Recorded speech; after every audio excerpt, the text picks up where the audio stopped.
Did it switch over? Okay. How do I sound? Cool. Hello everyone.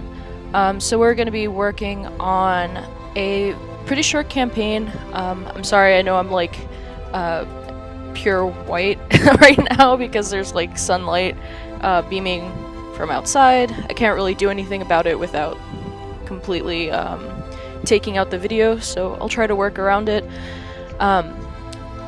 So we're making a really small singular mission for a group of, I believe there's going to be 3 players today, 3 dragon riders. We're not going to be talking about what we're doing to change the stats of the players and the dragons right now. I'm just going to be doing pure world building and talking a little bit about the setting and the concept for this world. So I'll just go really quickly over what I've started to build out. So this is an international aerial port city of Murada in the Kingdom of Harkrin. Essentially, I'm just going to make a really quick map for myself. This city is essentially surrounded by mountains. So I'm just going to kind of outline where I think this would be, and like thick forests. So it doesn't have to be perfect, it's just something for my understanding of the area and what could possibly attract someone to come to this city. And it's a city that's on pillars, thus you would need a flying mount in order to get to it.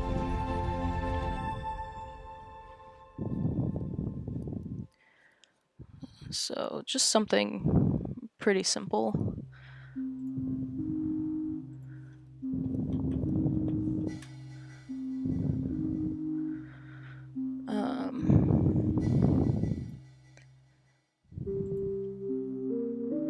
And the surrounding lands are also farmlands.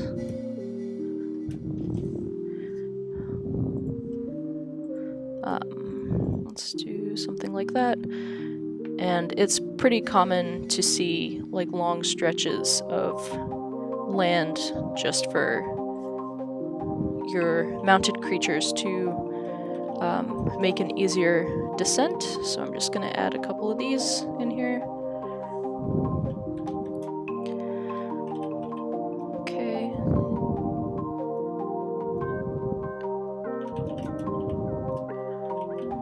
Here we have our main city buildings up on this section.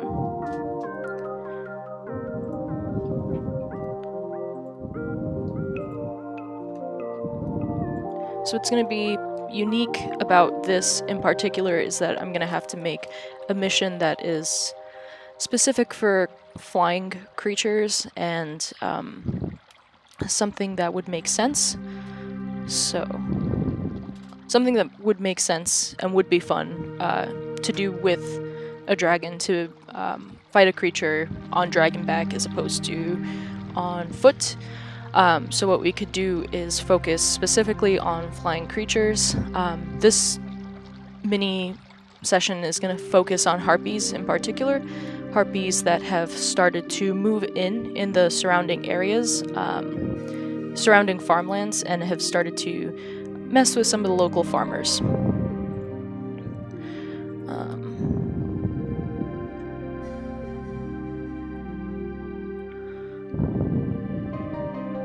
So we're just gonna put little houses out in the outskirts, little farm plots. These are kind of big farm plots scale-wise, but just to give you an idea.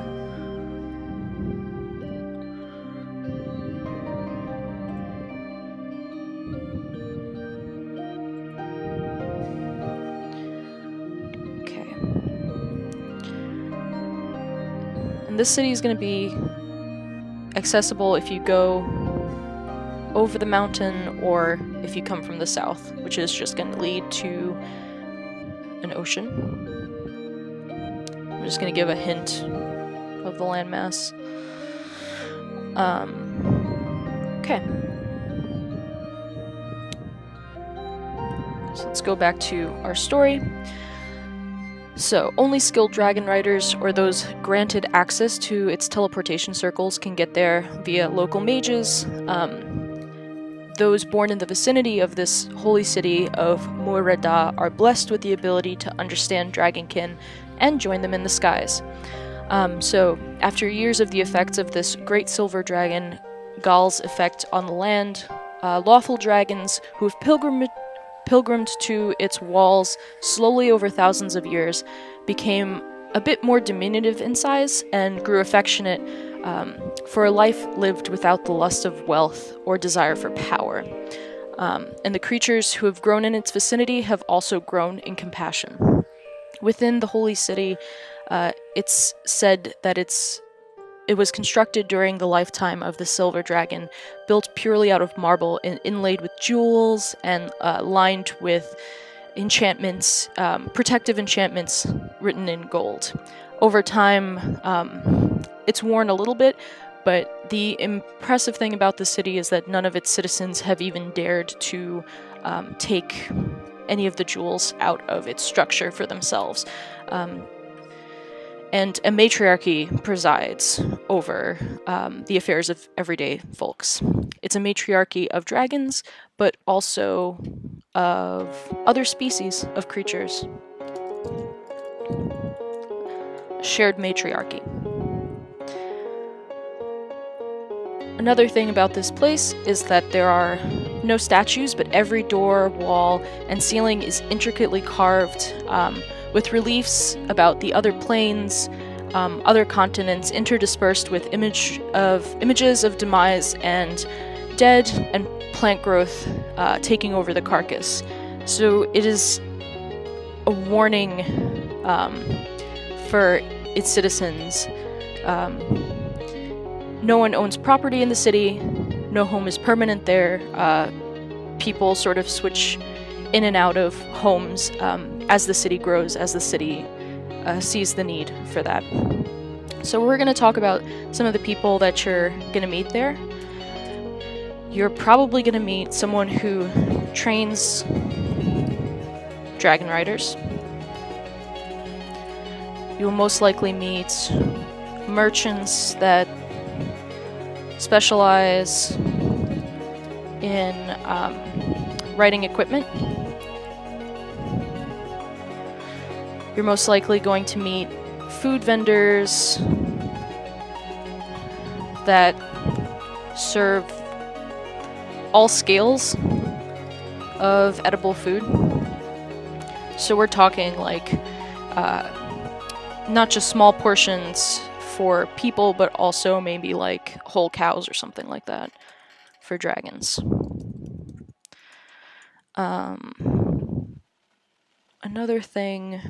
Another person that you would meet is probably some sort of clergy for this silver dragon, for Gaal.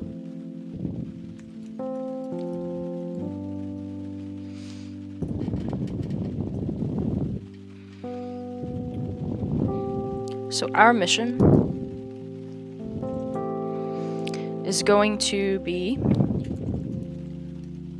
check in with a local farmer whose sheep and farming equipment has gone missing. This farmer lives on the outskirts of the city and lives with his elderly mother and his elderly uncle, and cannot risk leaving them alone to venture into the thick vegetation that's outside of this thick forest that surrounds the city.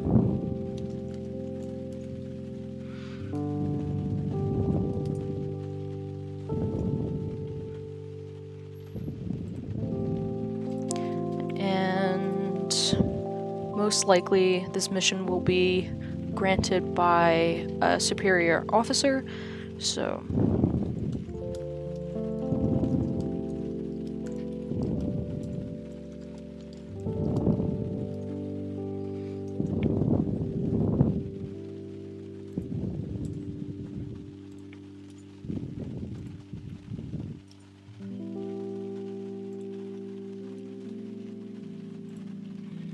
okay. This is another little wonky sketch I have of the city. I might do another one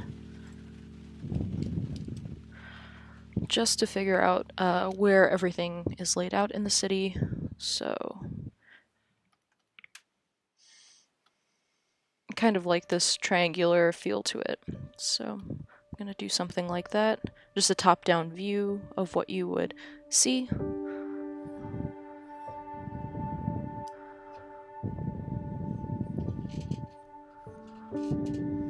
And I'm always gonna try to keep in mind like making it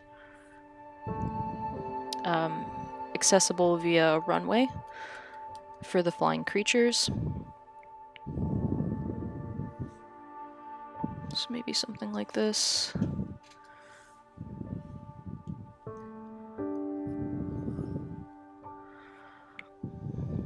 And the very heart of this city is going to be a place to worship Gaul. So this is like cathedral.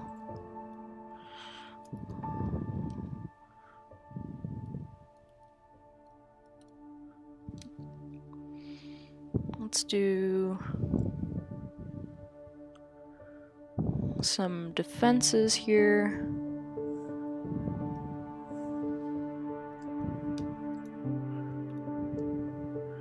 So on the outskirt, this is going to be a wall. So these are our ledges if we're looking from the side.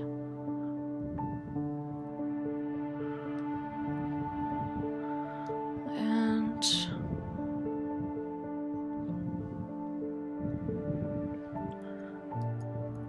it's a little too long.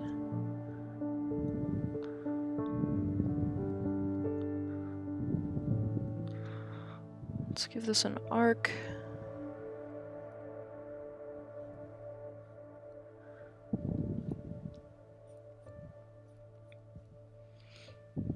Okay.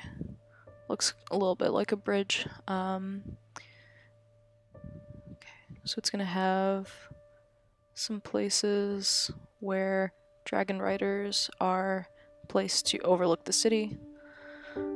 So maybe, since it's triangular, maybe 3, and at the very center is going to be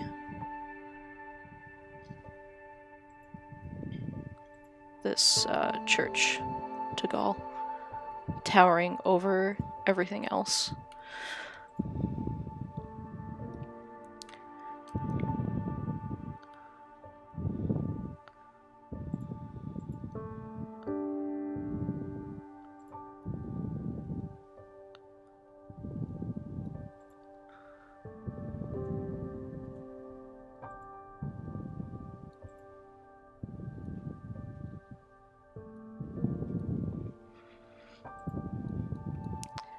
Yes, so another thing that we have to put is that the surrounding area is pretty well trimmed, I should say. So there has to be a gardener to make sure that like plants don't start to crawl up the pillars and don't do any structural damage to the pillars. So that's is actually going to be a pretty hefty thing for this city in particular. So, like, structural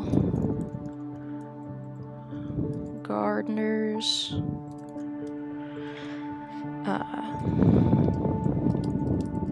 To make sure that vines don't do damage to the pillars. Okay.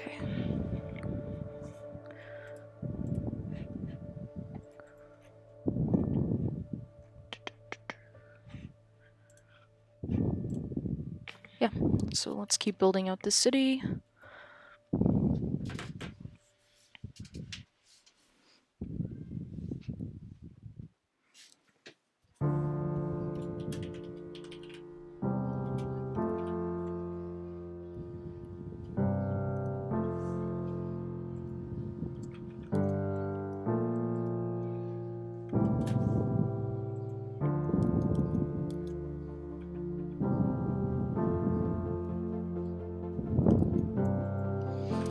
What's an easier way to do this?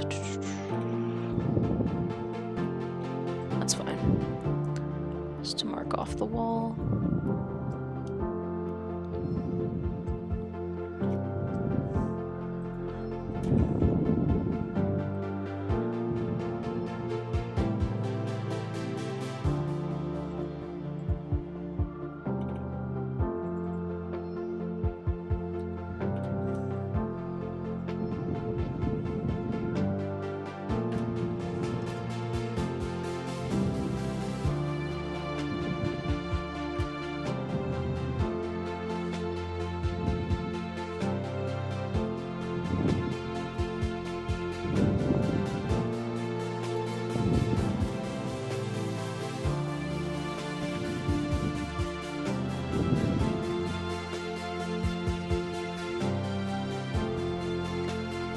Okay.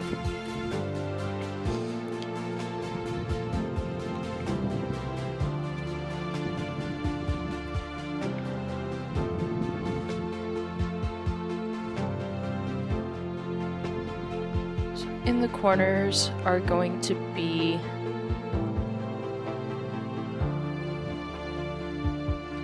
I think equally tall places for dragons to live, and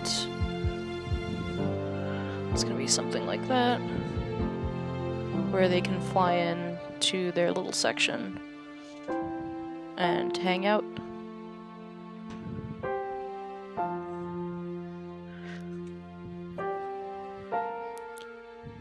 So we'll just make these little triangular sections over here.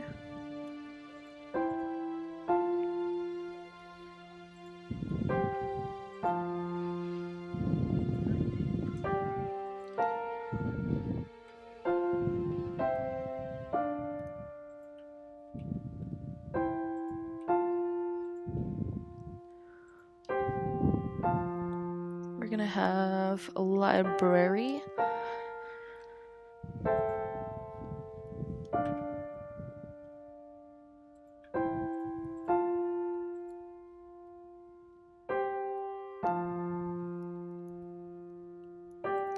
Just over there.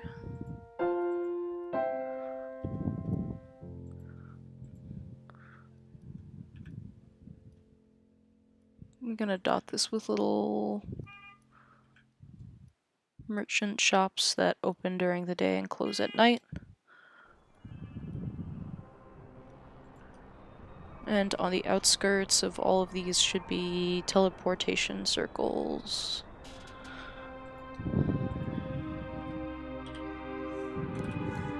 So we wouldn't want them to be too close to the center. Maybe we'll actually put them on the outskirts of the city, somewhere like here, up here, and up here.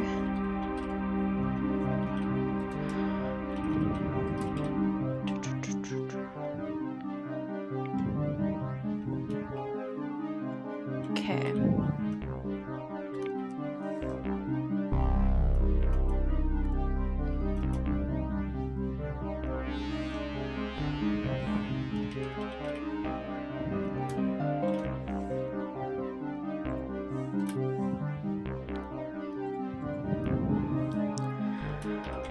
let's see, what else can we add in here? So we have a library where they keep record of their history, what's going on. Let's think a little bit. We're probably gonna need to make maybe a separate section for merchants.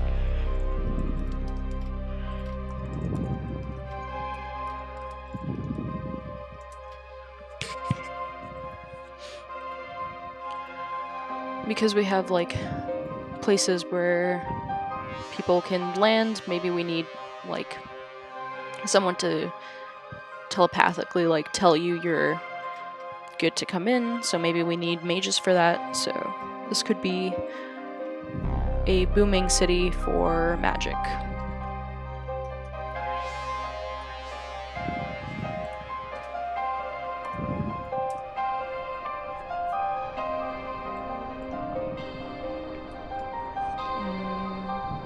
Let me think of how to do this.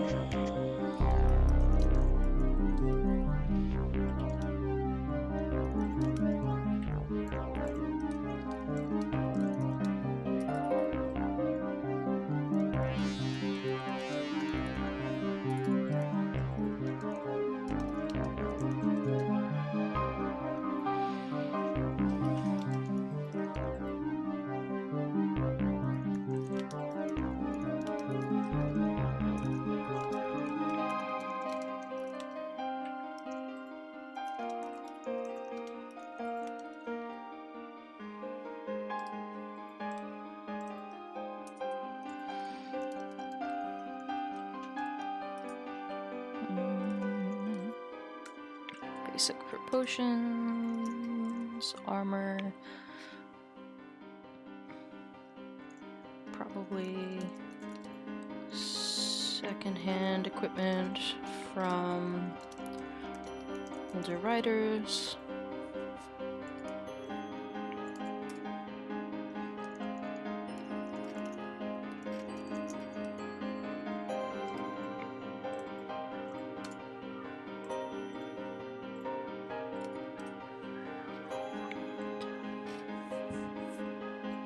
Potions, specialize in flying, and communication.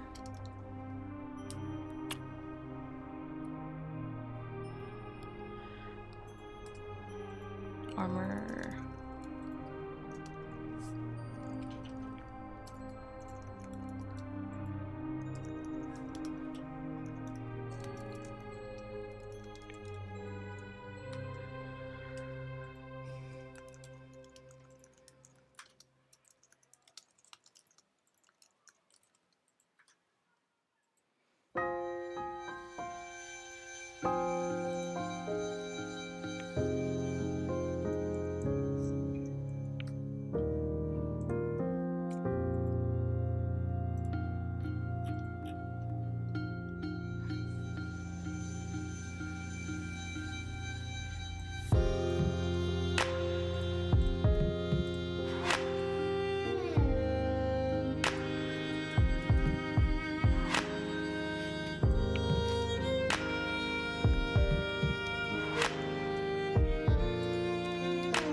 So right now we're kind of just building out more about the character that you're gonna be bumping into, a little bit more about the mission. So we're gonna have a nest of harpies.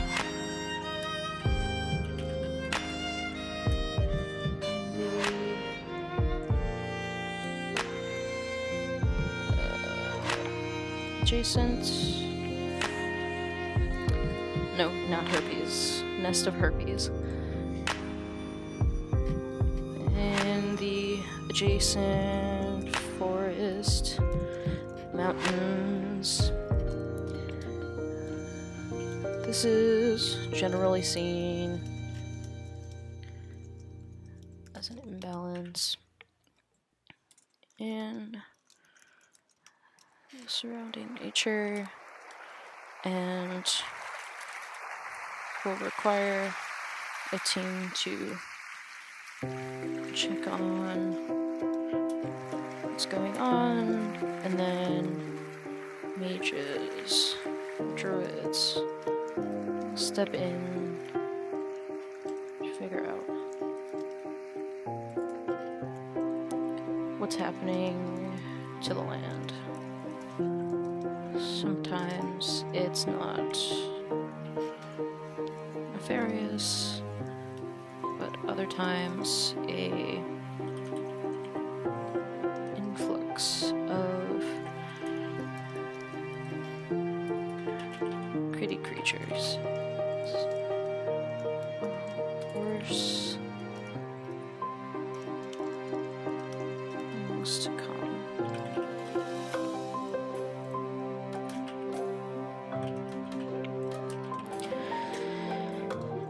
In fact, if the adventurers continue to investigate, there is a rift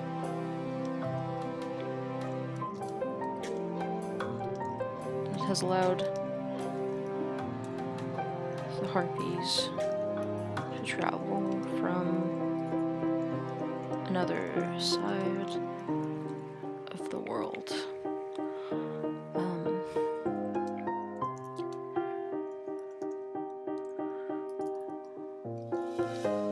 Where a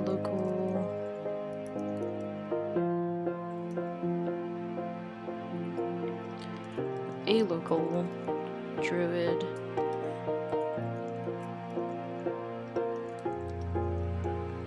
couldn't bring himself to destroy the harpies, but instead found a way to usher them to a new location and make them someone else's heartache.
So this mission is basically to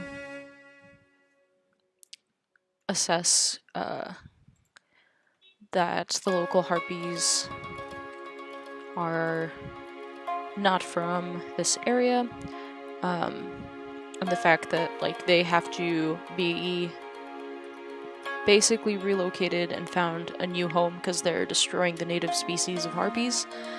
So that's just a little background, and now we can spend 2 more minutes just building out who this local farmer is, and giving him a voice and a personality for this mission.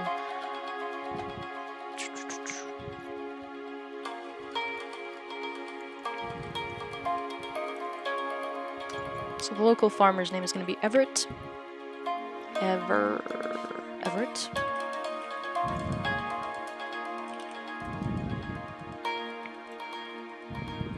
Jorn.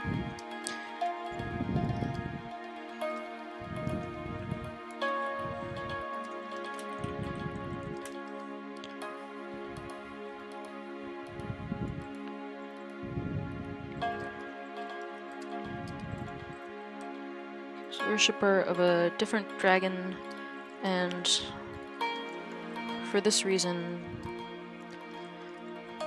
his neighbors believe that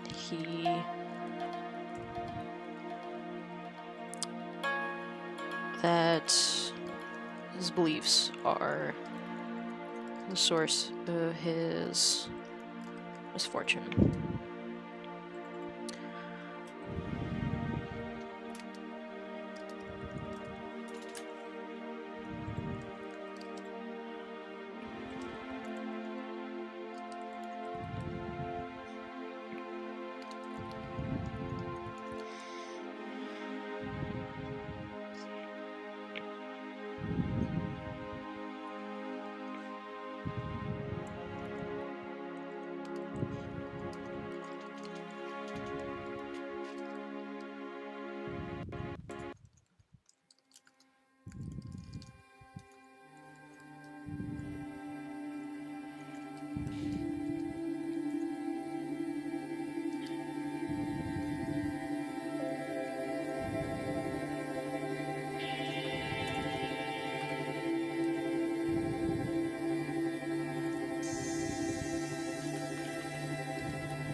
Too many H's? I don't know, let's see.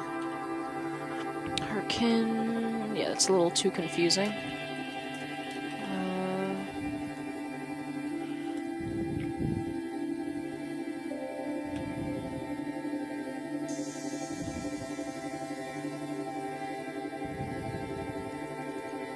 Centros.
So since we are detailing this dragon specifically, let's go ahead and also really quick talk about the matriarchy and who is the head of the matriarchy.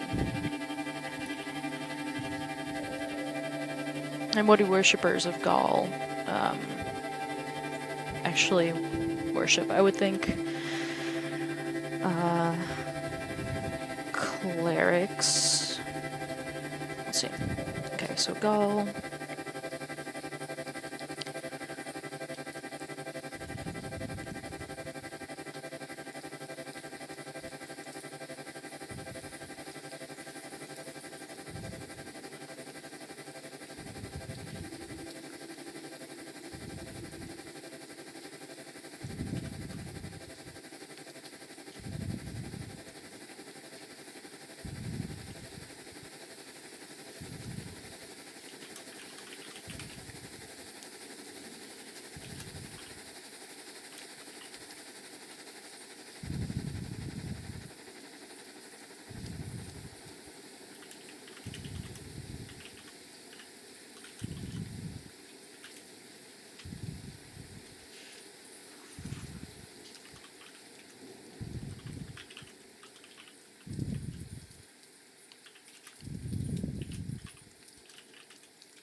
Okay, so.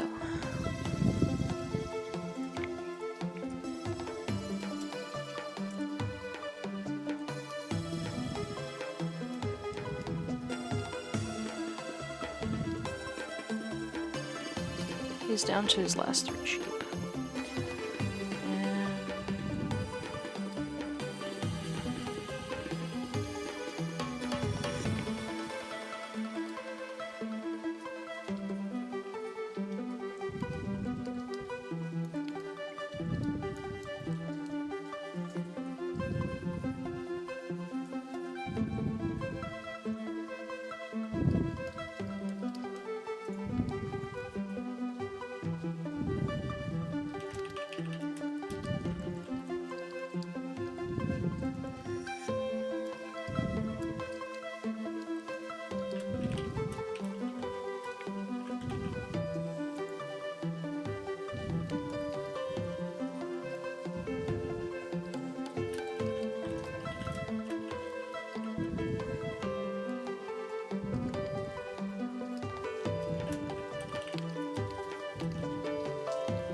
Okay. So, we've figured out a setting, a city, a mission. Just to read you a little bit of what else I've written here. So we're dealing with a nest of harpies and Everett's connection to the city and why it's important that someone help him is that his flock, that's now down to its last 3 sheep, was actually his family makes most of the garb for the matriarchy and for the clerics of the city. So for them to lose the local resource, they would have to look elsewhere. It's also disregarding a family that has been supportive of them for a very long time. And they realize something has to be done. He wasn't able to go himself to ask for help, but someone went on his behalf. So if you go looking for Everett, essentially he's going to be trapped in a tree where one of the harpies had toyed with him and dropped him. He believes he has escaped, but if a harpy had actually wanted to, it could have killed him there and then. So yeah, that's kind of our starting quest here. Our starting city, and we shall see. I'm gonna do maybe another video to talk about what actually happened during the playtest, what else we could have talked about, what we can add for the future. So thanks for watching, and I'll see you guys very soon.